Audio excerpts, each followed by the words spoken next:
Okay, today I'm going to talk about a rapture dream that I had that was short and to me at the time was insignificant. Hence, that's why I didn't put it out earlier or didn't say anything about it. But um, I think God was testing me to see if things that seem small and insignificant and confusing to me, would I have enough faith to put it out so that somebody else can get closer to the kingdom or get entrance into the kingdom. So go to sleep, dream starts, hotel conference room. So imagine being in a hotel conference room. We in a hotel conference room, there's about 40 to 50 people sitting down in these seats, right? These 40 to 50 people, according to the dream I was having, did not believe in the rapture. They did not believe in the rapture at all. So what I was doing in the dream was I was preparing them for the 7-year tribulation. So I had guns on the table. I had weapons, knives, hand warmers, batteries, camping gear, those big old hiking backpacks that you can put all the stuff in. Had the boots and everything. And so what happened was I told the people, I said, okay, what we're going to do is we're going to do like a test run or a mock run, a test. You know, we're going to practice so we can prepare. We're going to practice so that we can be prepared when it happens. So I grabbed the AK, I grabbed a bag or whatever. And in like in dreams, right? So in dreams, like your reality can switch. So one moment you can be in a hotel room, then the next moment you can be on a battlefield, right? And so that's what happened. Like one moment we was in a hotel room, and then as I said that, the reality switched or augmented into a war, like a forest, and it was like a war scene, like giving real. It was like giving like a dystopian, like apocalyptic movie. So I'm running with the AK, and I'm like, I'm ready. For some reason, I'm ready, and then it switched back to, but I'm by myself. So as I'm running with the AK, I'm by myself. I got the hand warmers, I got the flashlight, but nobody that was in the conference room was with me. So I come back, like I guess the dream switched me back to the conference room, and everybody just sitting there looking complacent, looking like, like I ain't about to do that. They seemed scared too. Like they seemed like they was nervous. And so I'm like, well, if we not getting raptured, then we gotta prepare. Like y'all can't just sit here and just be presumptuous, like, oh, nothing gonna happen to us, And then this one Indian lady stood up out of the crowd and she just started walking. And when she stood up, for some reason, I said this. I said, oh, she ain't got nothing to worry about because she gonna get raptured. And so when I said that, the group started to have like a passive aggressiveness or attention towards the Indian lady. So I guess this is where it gets like kind of like prophetic. So the Indian lady she said, y'all never heard about the story of Cinderella? She's like, y'all never heard about the story of Esther? She was like, we are God's bride. And they just was real reluctant to listen to her, And so I was like, yes. I was like, yo, that's so true. I was like, that's so true. That's so true. Like, we don't have to prep for these things because we're preparing. Like, instead of prepping for war, we're preparing for a wedding. And that's what the lady was saying. She was like, you don't know about Cinderella? You don't know about the bride? She was like, you don't know about Esther? And then she said, you don't know about Purim. That's what she said. She said, you don't know about Cinderella, Esther, the bride, or Purim. And it was an Indian lady. And so from the dream, I went into the restroom and I was using the bathroom, and the guy next to me was using like his stall. And then we was washing our hands, and I was like, bro, you don't believe in the rapture? He was like, I mean, no, I don't. But it seemed like he really wanted to, but it was just like, no, I don't. And so I was like, why though? I was like, y'all didn't. I was like, so y'all don't want to prepare for anything, but y'all want to mock the Indian lady who was ready. Like y'all was jealous of the Indian lady who was ready for the rapture. Now, this is the interpretation I got, right? So this is where it gets crazy. So the fact is that I've been watching a lot of videos pertaining to the rapture that they talk about Esther and like the celestial signs. Bro, listen, I don't know nothing about them dates. I don't even know why I watch it. I like for real, I watch it not understanding nothing they saying, but I just watch it. Like, I don't know why. And so, but they always talk about Esther, like, and I read the book of Esther. I personally don't understand how you can get a rapture connection through Esther, because Esther seems like just a story with Mordecai and Haman and stuff like that. But when I went to church for the last couple Sundays, the pastor was like, this is my personal church in real life, right? the pastor like, oh yeah, today we talking about Esther. And I'm like, hold on, bro. Like, now mind you, we ain't doing no series on Esther's or no, it's just random, like, oh, today we talking about Esther. I'm like, all right. So that was clue number one, right? Or I guess interpretation number one. Now, interpretation number two is this. Now, I'm going to keep it 100, right? Like, when I go to people Rapture Dreams, I read the comments, and like, it's always people who just be like, there's no rapture. There's no rapture. Like, it's always like, it's so funny. People who believe in the rapture, like the rapture is like the most hated doctrine, not only in the world, but also in the church. Like, and like I've always had this train of thought. Whatever is the most hated is probably the most true.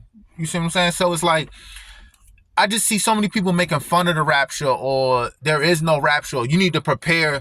Like, oh, people who believe in the rapture are scared of the tribulation. You need to prepare. Like, it's like this arrogance, like, you a punk. You see what I'm saying? Like, you scared. You want to run away from adversity or whatever. And so I see that. And sometimes I be commenting back, and I always ask this question to the people in the comments. I say, how do we prepare for the 7-year tribulation?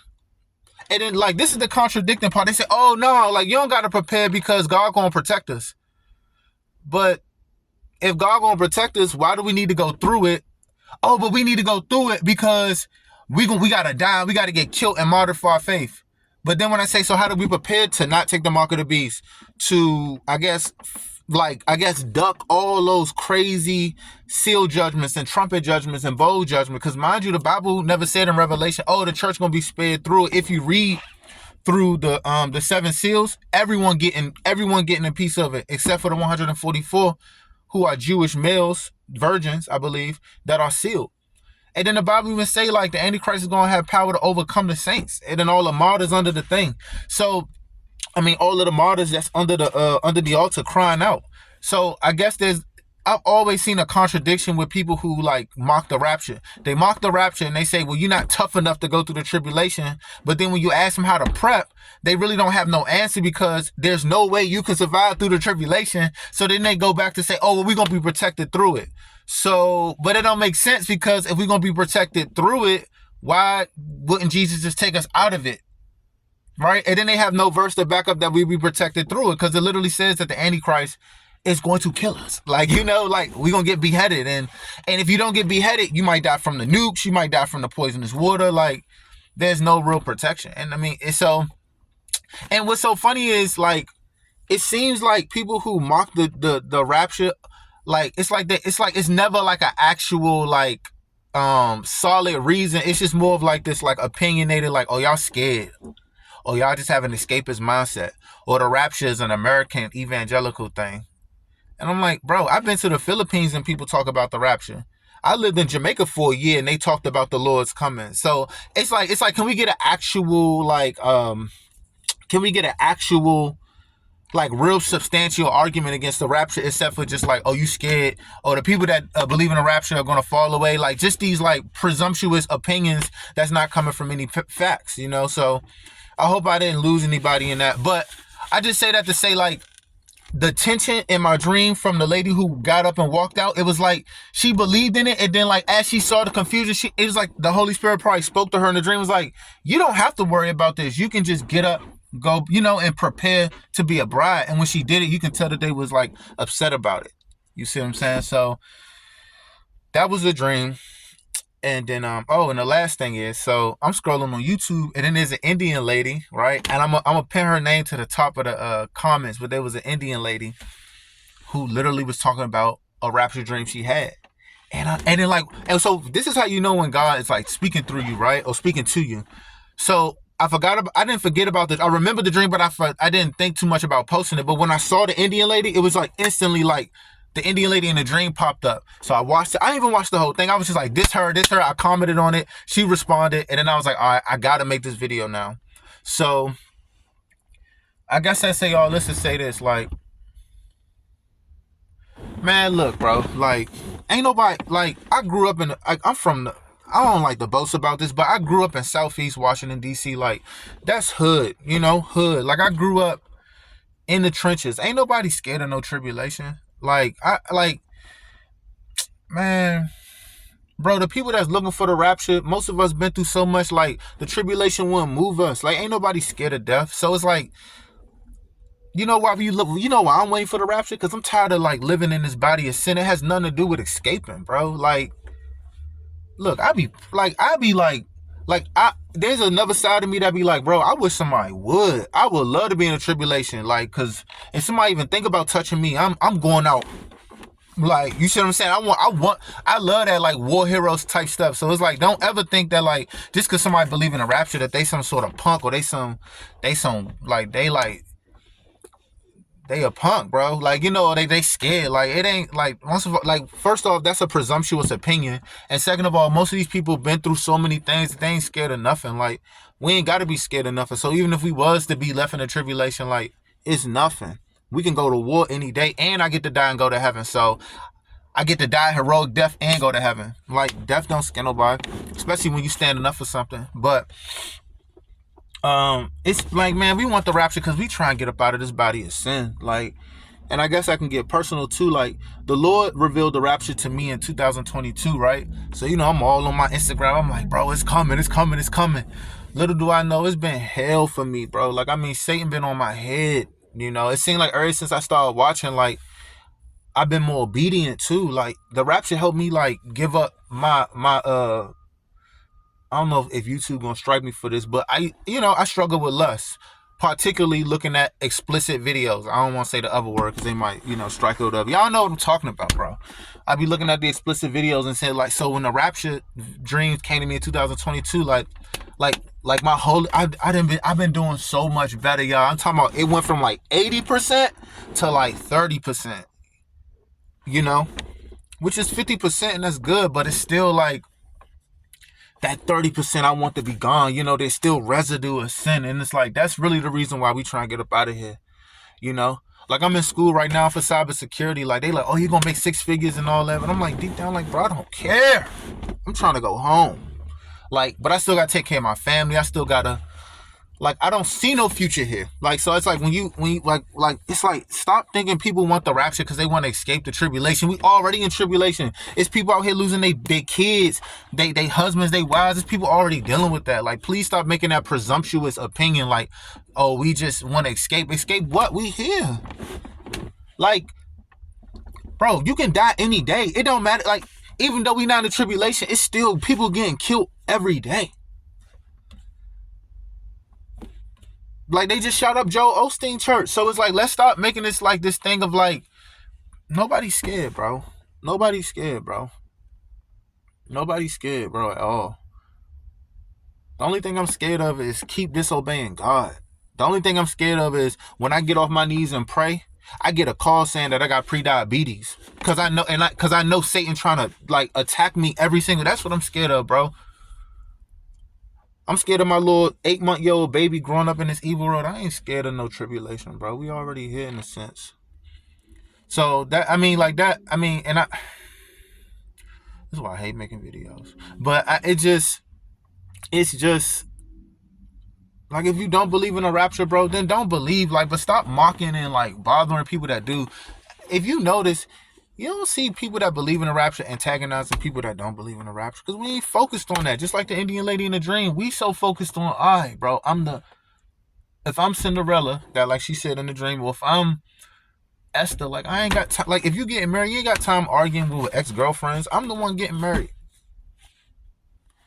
Well, it's like the people, it's like people who don't believe in the rapture, it's like they have to hold their belief based on mocking the other people. Like, if I truly didn't believe in the rapture, I would get some guns, I would move out deep somewhere, and I'll just prepare, bro. Like, I wouldn't spend all my time like, well, let me see what the people that believe in the rapture are talking about, so I can try to disprove them to make me feel more confident that there's not a rapture, because deep down I want it to be a rapture, but it might not be happening in the time frame that I wanted to, so therefore I'm going to start mocking other people. So yeah, that's the dream. Oh, and then the last thing I want to say, the Cinderella part, right? When she said Cinderella, right? So I was watching a video that I probably shouldn't have been watching. Not an illicit video, not an illicit, sexual video or nothing like that. But I was just watching this video of a lady talking. And she was definitely secular, but she said she was talking about the story of Cinderella. I was watching it today actually, and she's like, if you know about Cinderella, the other sisters was jealous of Cinderella, and they was trying to fit in her shoe, but they was like, I guess the story of Cinderella is about jealousy and somebody jealous because somebody else is the bride and they not, and it just made me think of like, once again, like people that don't believe in the rapture always want to come and antagonize people that do. You know, like that's their whole premise of not believing in the rapture. Their whole premise is let me antagonize those who do. It's never just like a, hey, we just don't believe in the rapture. We're prepping as a church. We're doing this and that. Hence the dream. I'm like, yo, I got the tools out for y'all. I got the blueprint. We just got to practice. Nobody wanted to practice, so that's the dream I had. Like I said, I'm a pin the chat with the lady, her dream in there, and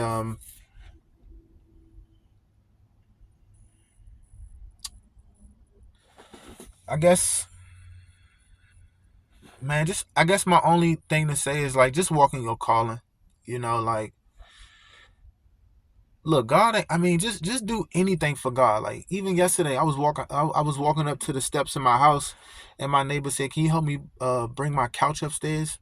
Man, I'm like, all right, sure. I go in there, big old 200-pound couch. We breaking down his walls, and I'm like, and God just like, these are the little things I want you to do. So, like I always be like, God, I'm not doing enough.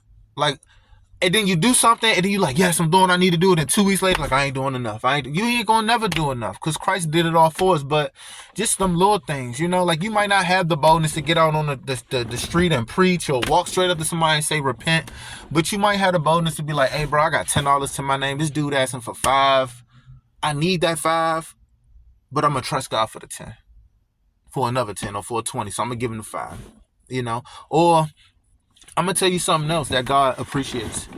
So it be some nights, right, where like I want to watch those explicit videos, not even because like my pleasure hormones are like moving up and down in me, just because like I be so stressed out, bro. I'm a father, I'm a husband, I take care of everything in the house, like, and then I got all these other problems like the prediabetes call. I mean, I be having a lot of stress, and it's funny because like Satan don't tempt me with, oh, go smoke some marijuana, or go punch a hole in the wall, or go drink some liquor. It's always the same temptation. Go watch those videos, right?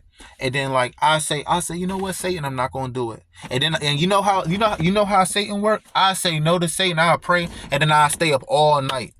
It's almost like it's almost like your physical body gets upset that you're not giving it the pleasure it wants. So then it causes you to be uncomfortable. And then it's like I'm getting all upset. I got these random like just irritational like vibes in my body because I'm saying no to sin. And God's saying like, you trust in me in a moment of uncomfort.